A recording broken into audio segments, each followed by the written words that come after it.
الحمد لله وحده والصلاة والسلام على من لا نبي بعده أما بعد فأعوذ بالله من الشيطان الرجيم بسم الله الرحمن الرحيم إنا أنزلناه في ليلة القدر وما أدراك ما ليلة القدر ليلة القدر خير من 1000 شهر تنزل الملائكة والروح فيها بإذن ربهم من كل أمر سلام هي حتى مطلع الفجر. ټول ناول و تاسو ټولو ته قاری صاحب ته مولیانو صاحبانو ته چې قرآن کریم تراو کې اولنا شروع شو اختتام ته ورسید. الله رب العزت ته دا ټولو ته مبارک کی او الله رب العزت ته په خپل در کې قبول کی. دا ټولو نه غټه خبره هغه د قبولیت ته الله رب العزت ته دا سمرا تګودو چې ده سمرا مهنتونه دي سمرا عبادتونه دي سمرا ذکر اذکار دي تلاوتونه دي الله رب العزت ته په خپل در کې قبول کی. که قبولیت پکې رانشي نو دا ټول هر څه کم څه چې ویل کولای کېږي ویل کېږي دا ټول هسې عبث دي.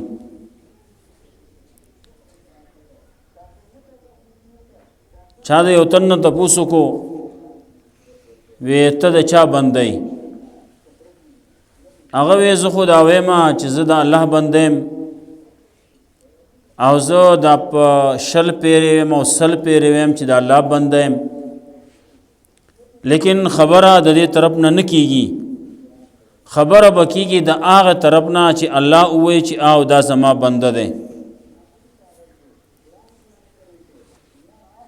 چا ویلیم دی خدا حشر میں کہہ دے یہ بندہ دو عالم سے خفا میرے لیے ہے. چاله بخبل باندې وای چې او دا بنده د ټول عالم نه خپو زما سره پخلاو دا زما د یری زما د وجنو نو دا با خبند یو د اعمال به قبولی د بندگی به قبولی چې د هغه طرف نو ویل شي. چاوی د چا امتی ناغوی زه خوشل پیرې دا ویم چې زه د محمد رسول الله صلی الله علیه وسلم امتیم لیکن چې هغه مې په خپل امتیانو کې شماره یو کنه سبا قیامت کې چې ملاقات شي دا سنا چې رسول الله صلی الله علیه وسلم زمنګ نه مخ واړی چې دا زما امتی د سره نه ده نو کاغه مخ واړی چرته بوزو خبره وکیږي هغه چې رسول الله صلی الله علیه وسلم یا دا زما امتی ده. قیامت کې داسې حالات به را روان به خلق لری نه بخکاریږي رسول الله صلی الله علیه وسلم به او صحابي او صحابي او دا خو زما ملګری مال راولې چې زه په وبوس کوم هغه به ملائکو روان کړي په بل طرف به بوزي. رسول الله صلی الله علیه وسلم ته وویل شي انک لا تدری تا ته پته نشته ما د صبح د دستان رسو سکړیو. رسول الله صلی الله علیه وسلم هغه هم په غیب باندې نه پوها خبره به توکړې شي ناغه تپوس کوي ولې وی غیر فی دینک ستا په دین کې تبدیلیاں کړوې داغه تبدیلی د وجنا نن دی د حوض کوثر د وبونه محروم دي. رسول الله صلی الله علیه وسلم باغزه کې خیره کوي الله رب العزت داغه د خیرونه منګه وساتي. سحقا سحقا لمن غیر بادي تباہی دی دا چا د پاره چې هغه زمان رستو زما دین بدل کړل.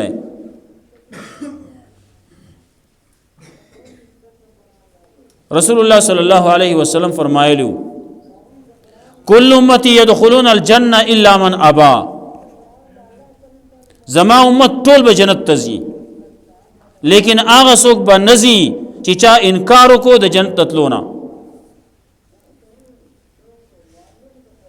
صحابه ته پوښتنه یا رسول الله من ابا، یا رسول الله څوک به هغه چې ستانه د جنت تلونه انکار کوي، جنت ته نظم. رسول الله صلی الله علیه وسلم فرمایل آو من اتانی فدخل الجنه ومن عصانی فقد ابا، چا چې زما تابعداري وکړه د جنت ته ځي او چا چې زما نافرمانی وکړه د جنت ته دتلونه انکار وکړو. نن دنیا کې موږ ته دغه خبرې مخې ته دي، الله کلام دی او د رسول الله صلی الله علیه وسلم طریقه ده. قرآن کریم کې الله رب العزت وخت په وخت باندې وایي، زی په زی باندې وایي اطیعوا الله و اطیعوا الرسول، تابعداري د الله نو تابعداري د رسول، دا دواړه ټلي. او موږ وایو کلمه چې موږ وایو نو پای کې وایو لا اله الا الله محمد رسول الله. یو طرف ته خبره ده الله نو بل طرف ته خبره ده رسول، یو طرف ته خبره ده د بندګۍ، اقرار د بندګۍ ده یا الله زستا بنده يم، لا اله الا الله، بل اله نشتی، بل مشکل کشا، بل پر ادرس نشتی، بل معبود نشته ما سوا ستانه. او محمد رسول الله پدې کې طرز بندگی دا چې پدې کې دا بندگی بکې نو څنګه بکې نو وای محمد رسول الله د پیغمبر صلی الله علیه وسلم په طریقه باندې. نو الله رب العزت فرمایل قل ان کنتم تحبون الله فاتبعوني يحببكم الله ويغفر لكم ذنوبكم. دنیا کې هر یو سړی وایي زما د الله سره مینه ده، د الله سره مینه ده، نو د الله مینه ده به ښکاره کېږي څنګه، اظهار د بندګۍ به څنګه کېږي، نو هغې طریقه دا ده فتبعوني. الله رب العزت پیغمبر ته وایي اعلان ورته وکړه ان کنتم تحبون الله فاتبعوني، که تاسو د پیغمبر زما سره مینه کول غواړئ نو طریقه به دای چې زما تابعداري وکوي، او چې کله تاسو زما تابعداري وکړه نو يحببكم الله، الله بس تاسو سره مینه وکي، ويغفر لكم ذنوبكم، او تاسو ګناهونه به معاف کی، والله غفور رحیم، الله بخون کې مهربان دی.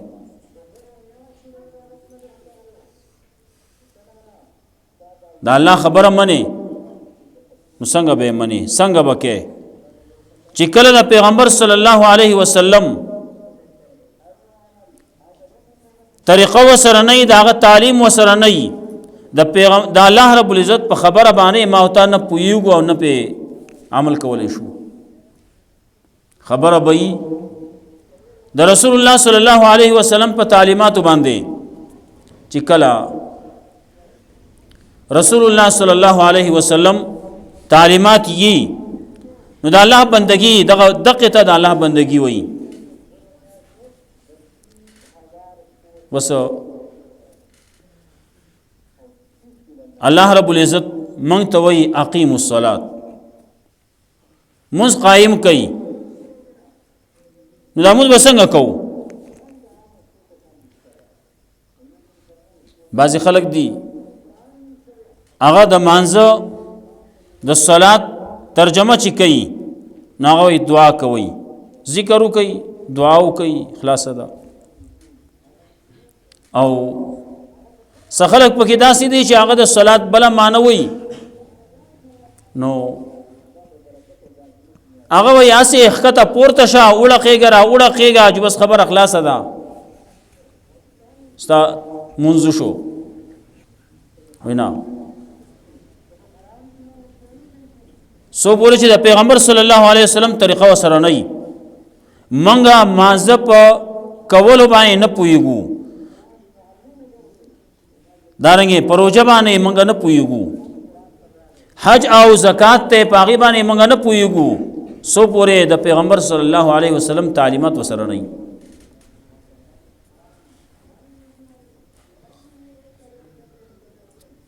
چې کله وایي اقیم الصلاة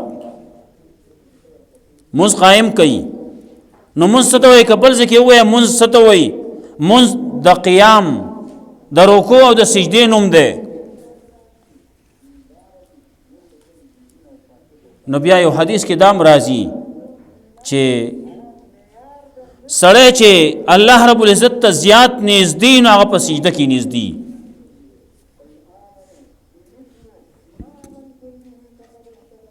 نو اوس یو سړی راغی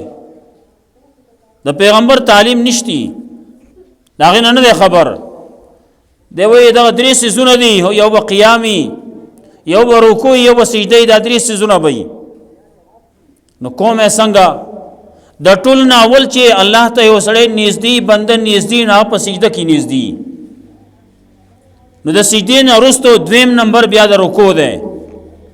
او قیام چې دی دا وروسته دی نو سړی راغی اودس یې کړلی جامې هم پاکې اغوستې دي قبلې ته هم مخ کړلی لاندې ځمکه هغه هم پاکه ده څومره چې شرایط د مانځه دي هغه ټول شته لیکن دی راغی الله اکبر لاړ شي د سجدې لا سجده کې لګیا دی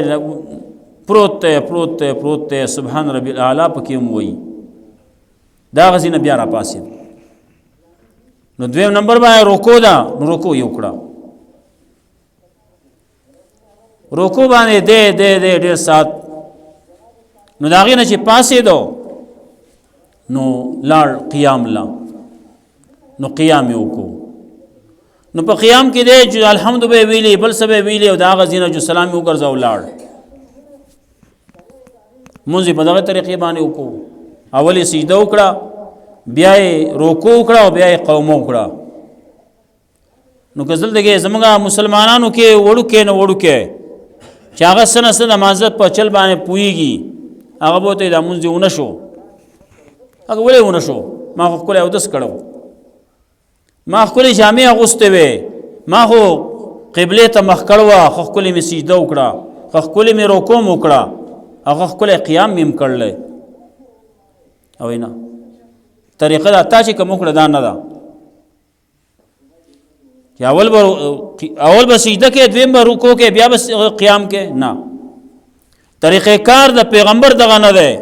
د پیغمبر مهر د پیغمبر سنت طریقه پکې نشتی نو دا مز نه دی پیغمبر طریقه پکې پکاري نو پیغمبر صلی الله علیه وسلم فرمایل صلوا کما رایتمونی اصلی داسې مز کوئ لکه تاسو چې زه څنګه لیدلی یم زه چې څنګه مز کوم دغه شانتي کوئ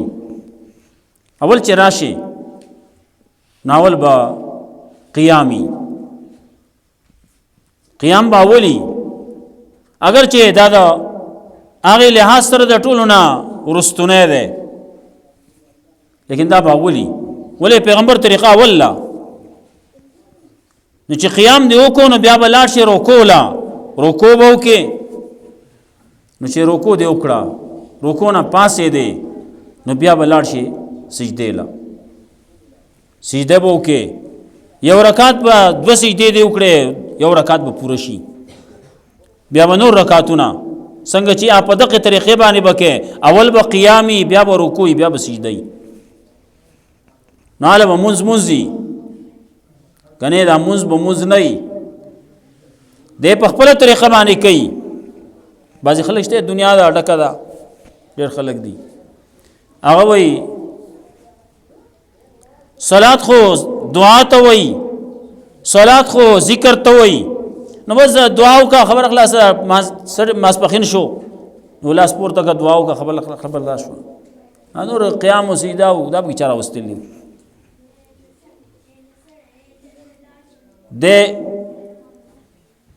د عقل پجاری دی د په عقل پس روان دی د الله د کتاب سره کار نشتی او د پیغمبر صلی الله علیه وسلم د طریقې سره کار نشتی د خلک د دنیا کې قسمه قسم خلک ملاویږي نو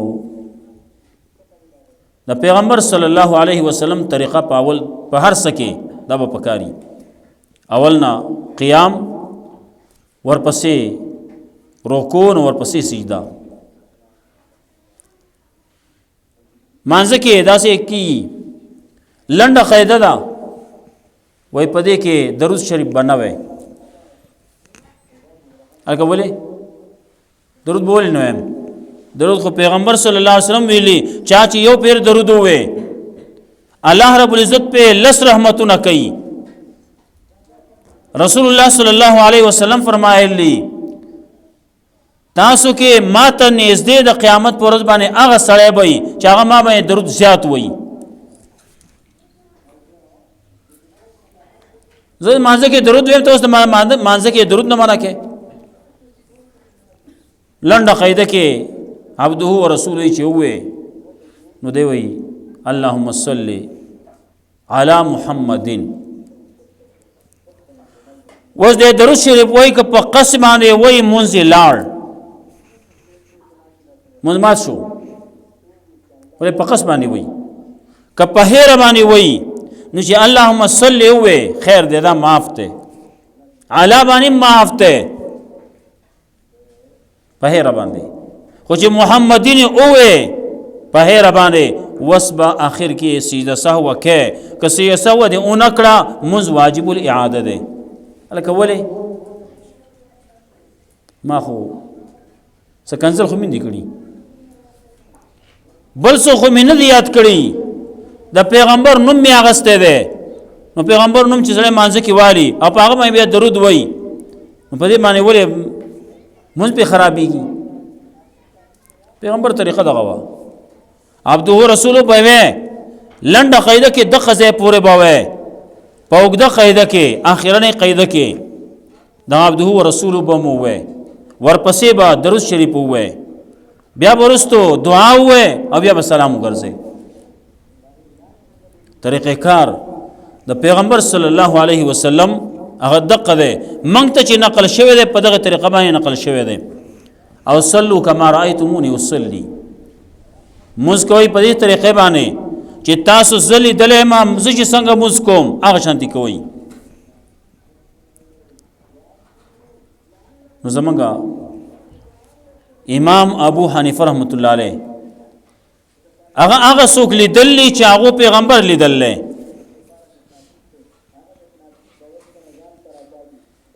امام ابو حنیفه رحمت الله علیه د بعض صحابه سره ملاقات شوه ده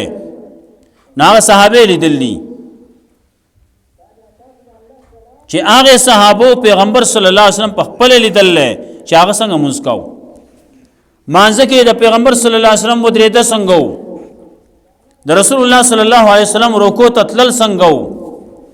د رکوع نه پاسېدل څنګه نو بیا سجده تتلل څنګه د سجدې نه د دوه سجدې څنګه وي د دې سجدونه پاسېدو بیا قیام ته څنګه او قاعده باندې د قیدینا بیا پاسېدل قیام ته دریم رکعت ته څنګه دا امام ابو حنیفه رحمت الله علیه هغه موږ ته خودلی موږ دا په نقش قدم باندې روان یو یو خبره کله به داسې چې هغه صحیح طریقې باندې هغه څوک وای نه ډېر خبرې داسې چې هغه څوک وای نه لا شو جو ګوره کنه څنګه کړلی شانتی کو کنه دیو چینا یو خبره دا کوله کیږي سړو لپاره دا حکم دی چې دې د خپل منځونو نه بعضه حصہ هغه خپل کورونو د پاره وګرځي بعضه منځونه خپل کورونو کې کوي نوافل لی سنت دی دا په کورونو کې کوي ولې زمونږ نه رستو خلق دي واړه دي کشران دي هغه به موږ څنګه زده کوي موږ به موږ چې زده کړل نو موږ څنګه زده کړل د پلار نه کنه زده کړل کنه یا د مور نه زده کړل کنه هغه موږ لیدل چې هغه څنګه مسکاو نو موږ ما شانتي کو دا سلسله هغه زنه روانه ده رسول الله صلی الله علیه وسلم صحابه لیدل صحابه بیا تابعین او لیدل او تابعین بیا تابعین لیدل هغه طریقې باندې خبر راغل دی وخت پورا رسیدل او موږ ته دا حکم په دې باندې هم دی رسول الله صلی الله علیه وسلم چې دا خبره کوي دا په کورونو کې کوي نوافل دا کورونو کې کوي اخله کې اینی واړی اینی نو چې ته مونږ کې نو وړ کې به مونږ کوي ستا په کور کې خلق اب مونږ کوي واړه هغه کې د نقل ماده پکې زیاتې ته چې سوې هغه به وي ته چې سکه اب کوي د اولاد تربیت هغه ځان یو هم بل مسله ده تربیت د اولاد دا بکیږي په دې طریقې باندې کور کې بتا موز کې تلاوت بکې په کور کې بتا خکارونه کې خې خبرې بکې کنزل بنا کې بدر دې بنا وې ولې دغه وړکه د ذهن هغه وسدا سيزونه ریکارډ کړي بیا هغه شانتي کوي هغه شانتي وای ته چې کوم الفاظ وې دا الفاظ هغه به وای ته کنزل کې اب کنزل کوي ته منځ نه کې اب منځ نه کوي ته خکارونه کې ته خې خبرې کې کور کې هغه هم خې خبرې کوي زده کوي به ته منځ کې هغه هم زده کوي هغه کله چې ته منځ کې نو کله به راشي ستاسو سره خوا کې ځان به یا جانماز خور کې یا به بل کپړه خور کې یا به اسی ودرېږي او کته پورته کېږي به دا په دغه په ذهن باندې دا یو نقش کېږي وړو تربیت په دې طریقې باندې پکار دی پیغمبر صلی الله علیه وسلم فرمایلی دغه تاسو خپل کورونو کې بعضی منځونه کورونو کې کوي لا تجعلوا بيوتكم مقابر د خپل کورونه مقبره ما جوړوي ولې مقبره کې مونږ نه کیږي څوک چې پکې پراته دي هغه نقشې کوله او څوک چې ژوند دي لاړ شي نو الته کې مونږ نه کیږي مخې ته قبر ده بغیر د سهایل نه بغیر د سپردینا مخې ته قبر ده مونږ نه کیږي قبرستان په منځ کې ولاړې مونږ نه کیږي نو خپل کورونو نه مقبره ما جوړوي چې ته به هم مونږ نه کې په خپل کور کې تم نه کې استا کور عالم نه کې استا نور کشرانم نه کوي مشرانم نه کوي اول ته کې مقبرو کې ماغو نه کوي تاسو کې هغه کې څه فرق شو فرق پکار دی ژوندو کې په مړو کې فرق پکار دی هغه یو کار نه کوي موږ به کوو موږ ژوند دی وکړو رسول الله صلی الله علیه وسلم خبره را روانه وا قل ان کنتم تحبون الله فاتبعوني يحببكم الله زما تابعداري کوي چې زما تابعداري کوي نو الله بس تاسو سره مینه وکي ويغفر لكم ذنوبكم تاسو ګناونه معاف کی دویمه خبره ده چې مسلمانی یوازې هغه مز کول نه دي په مسلمانۍ کې یوازې مز نه ده یوازې پکې دا روزه نه وا روزه دا میاشتا فضیلت ده مز ده مز ډېر اهم شی دی اهم رکن ده تر دې پورې چې کوم ظاهري او خبره حدیث ده چې چا په قصبانه مز پرې خو د کافر شو دارنګه چا چې مونږ پرې خو د دین اونړاو به ځان ته مسلمان به وایي لیکن مونږ نه دی کړی دین نړول له وران کندر کې اوسېږي دی دین وران دی من ترک الصلاة متعمدا فقد كفر وي من ترک الصلاة فقد هدم الدين من ترک الدين من ترک الصلاة فقد هدم الدين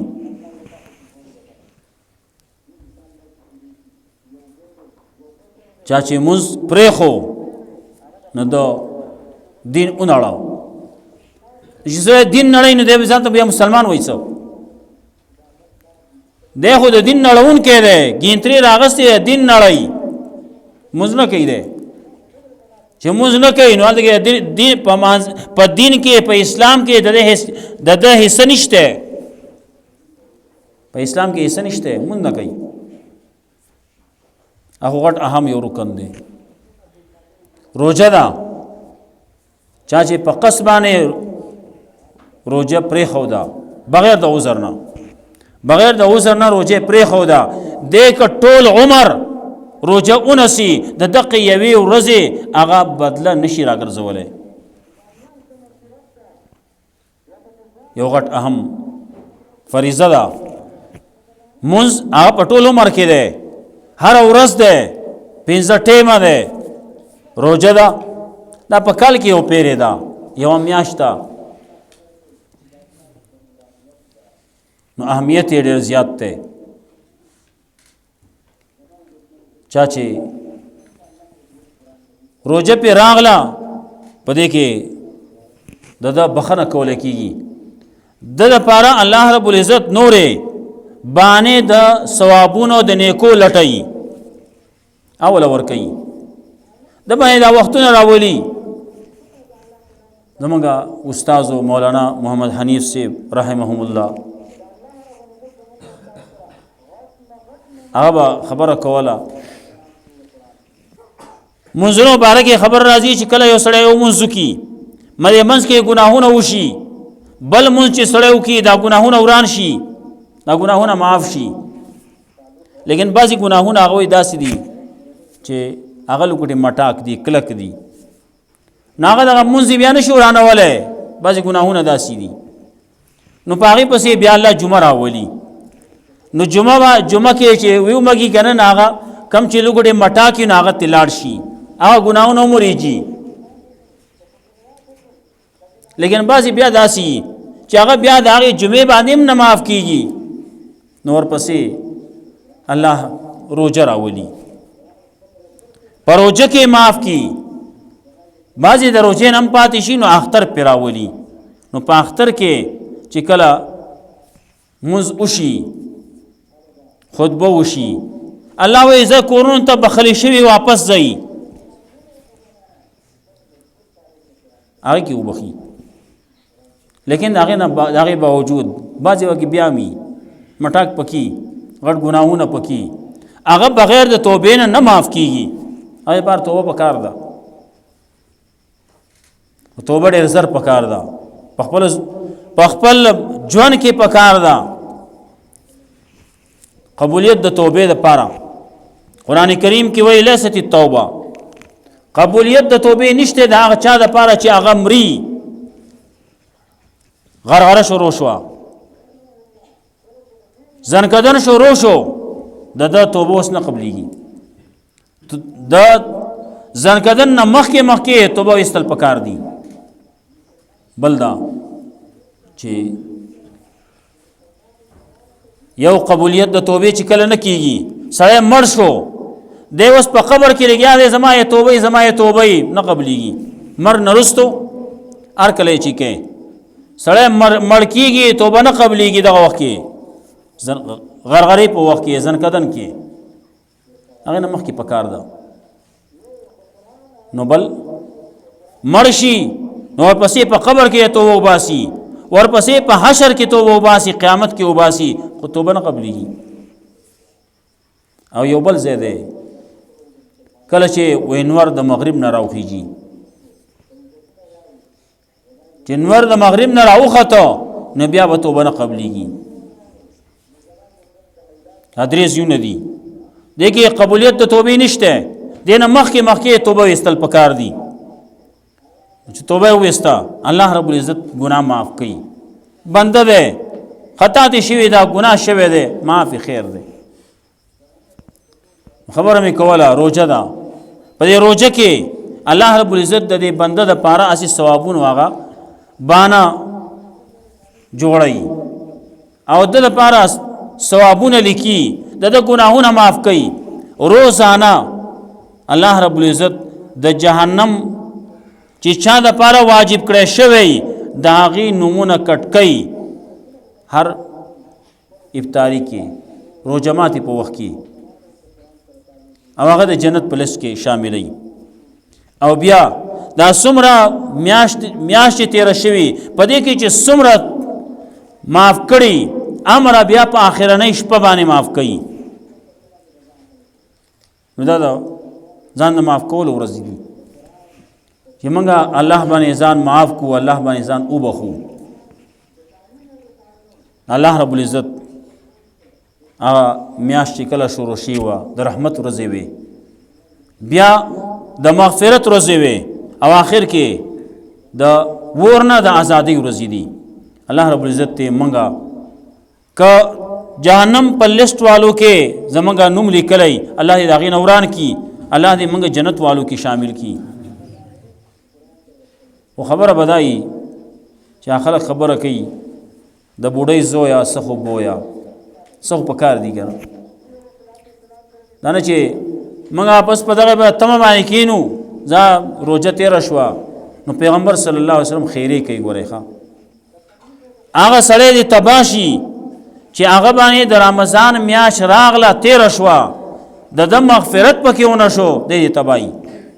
پیغمبر صلی الله علیه وسلم په خپل باندې خیری کوي جبرئیل السلام خیری کړلی او رسول الله صلی الله علیه وسلم په امین ویلی رمضان میاشت پر راغله تیر شوه د پکې دومره عبادتونه کو چې د پکې جنتی شی وي د پکې بخله شی وي تبا دي شي فکر دا روزه دا بعضی نور خاص وختونو کې الله رب العزت معافی کوي عام معافی اعلانی خو یو سړی پکې داسي چې هغه یو څو کسان داسي دي چې هغه ته معافی نه کیږي هغه کې راځي مدمن الخمر د شراب اسکون کې شراب سکی الله وې د ته بخنه نه کیږي د زما د رحمت نه لري دی یو حسدی سړی دی کیناګر سړی دی د بل سره حسد ساتي کینه ساتي دا هم بخنه نه کیږي په کار چې موږ د خپل مسلمانان دی چم گاون کی دی خواوشا کی دی درونو په شانته او داغي سره موږ ژوند تیرو زید عناد کینه حسد دا د خپل سرونه لري کو مسلمان سره ولی زید او حسد کې ولی سره کینه ساتي ولی سره بغض ساتي حسد خو نیکی داسې خوري لکه ورته چې وچ خشاک ور وړاندې کې هغه څنګه سوځي نیکی دغه سوځي یو ځان خبر نه اصله ځان نه خبر او الته کې ګناهونه جوړيږي او نیکیان ختميږي نیکیان سوځي ځان خبر نه ده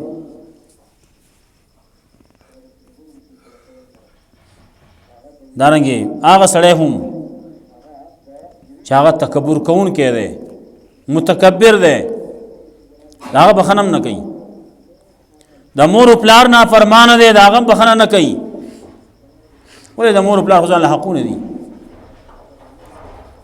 د مور او پلار په آزار کې ده د هزار چا بازار مونږ نه ده په دنیا کې هم او په آخرت کې هم معافی نه کیږي په کار دي دا کم شیدونه چې رسول الله صلی الله علیه وسلم فرمایلی دا غینه موږ ځان وساتو بعضی نور کسان دي رسول الله صلی الله علیه وسلم پکې فرمایي چې دا مولیان چې دي کنه دا به حسد د وجنه جهنم ته ځي الله دې موږ وساتي تاجران دي هغه به د ملاوت د وجې نه د خیانت د وجې نه جهنم ته ځي او کم چې تاجران دي کم چې مالدار خلق دي هغه به د تکبر د وجې نه جهنم ته ځي نو پکار دا ده یا بعضې څیزونه چې هغه د جهنم د تلو اسباب جوړیږي چې هغې نه موږ ځان وساتو او کم چې د جنت د تلو اسبابي هغه موږ اختیار کو هغه موږ خپل کو الله رب عزت موږ له عمل توفیق راکړي تاسو به هم ستړي یئ وخت